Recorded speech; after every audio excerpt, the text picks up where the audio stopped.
ఇదిగో ఇక్కడ జాతీయ రహదారిని ఆనుకొని కనిపిస్తున్న ఈ సుందరమైన భవనాలు ప్రభుత్వ పాలిటెక్నిక్ కాలేజీకి చెందినవి. 68 ఏళ్ల క్రితం ఏర్పాటు చేసిన ఈ పాలిటెక్నిక్ కాలేజీకి చెందిన 24 ఎకరాలను బ్యాంకుల్లో తాకట్టు పెట్టి 359 కోట్ల రూపాయలను అప్పుగా తీసుకున్నారు. ఇన్ని సంవత్సరాలు ఎన్నో ప్రభుత్వాలు పాలించినా ప్రభుత్వ ఆస్తుల జోలికి విద్యాలయాల జోలికి పోలేదని, విద్యాలయాలకు చెందిన ఆస్తులను కూడా తాకట్టు పెట్టడం ఏంటని ప్రశ్నిస్తున్నారు. నా వెనక కనిపిస్తున్నది నిత్యం రద్దీగా ఉండే జాతీయ రహదారి, కలకత్తా టు చెన్నై జాతీయ రహదారి విశాఖపట్నం. అయితే దీని గురించి నేను చెప్తున్నానంటే దాని క్వైట్ ఆపోజిట్, కనీసం 10 అడుగుల దూరంలోనే కనిపిస్తుంది ప్రభుత్వ పాలిటెక్నిక్ కాలేజీ. ఇది 1956లో నిర్మాణం చేపట్టారు. ఇప్పటికి దాదాపుగా 68 సంవత్సరాలు పూర్తవుతుంది ఈ పాలిటెక్నిక్ కాలేజీ, ప్రభుత్వ పాలిటెక్నిక్ కాలేజీని స్థాపించి. ఎందుకు అంటే తాకట్లు పెట్టడానికి ఏది అడ్డు కాదు అని చెప్పడానికి. ఇప్పుడే మనము ఒక సరస్వతి నిలయం ఐటీఐ కాలేజీని చూసాం, ప్రభుత్వ ఐటీఐ కాలేజీని. ఇది పాలిటెక్నిక్ కాలేజీ. ఈ పాలిటెక్నిక్ కాలేజీకి సంబంధించి దీన్ని కూడా దాదాపుగా 24 ఎకరాల పరిధిలో ఉన్నటువంటి ఈ పాలిటెక్నిక్ కాలేజీని 359 కోట్ల రూపాయలకి జగన్ ప్రభుత్వం తాకట్టు పెట్టి బ్యాంకుల దగ్గర నుంచి డబ్బులు అయితే తీసుకున్నటువంటి పరిస్థితి ఉంది.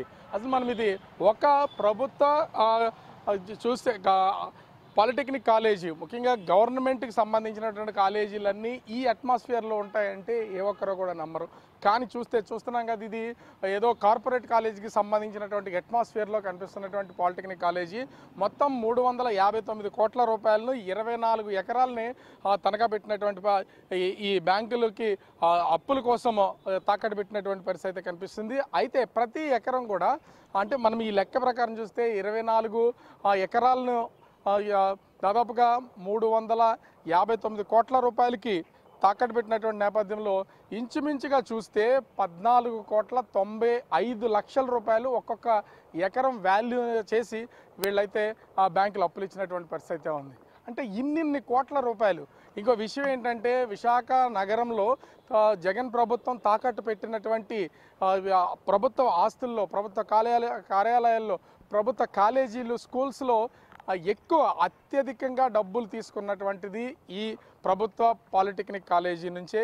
24 ఎకరాలకు దాదాపుగా 359 కోట్ల రూపాయలు అత్యధికంగా బ్యాంకుల నుంచి అయితే అప్పు తీసుకున్నటువంటి పరిస్థితి ఉంది. అంటే ఇన్ని కోట్ల రూపాయలకి సంబంధించి అప్పులు తీసుకుని ఆ డబ్బుని ఏం చేశారు అనేది కూడా అర్థం కానటువంటి పరిస్థితి. ఒకవేళ బ్యాంకులకి డబ్బులు చెల్లించలేనటువంటి పక్షంలో సఫర్ అయ్యేది ఖచ్చితంగా ప్రభుత్వ స్కూల్లోనూ కాలేజీల్లోనూ చదువుతున్నటువంటి పేద పిల్లలే. వాళ్ళకే ఎఫెక్ట్ అయ్యే అవకాశం అయితే కనిపిస్తుంది. ఇంత విలువైనటువంటి ప్రభుత్వ పాలిటెక్నిక్ కాలేజీలో దాదాపుగా 24 ఎకరాలను తాకట్టుగా పెట్టేసి గత ప్రభుత్వ హయాంలో జగన్ దాదాపుగా 359 కోట్ల రూపాయలను అప్పుగా తీసుకున్నారంటేనే అర్థం చేసుకోవచ్చు.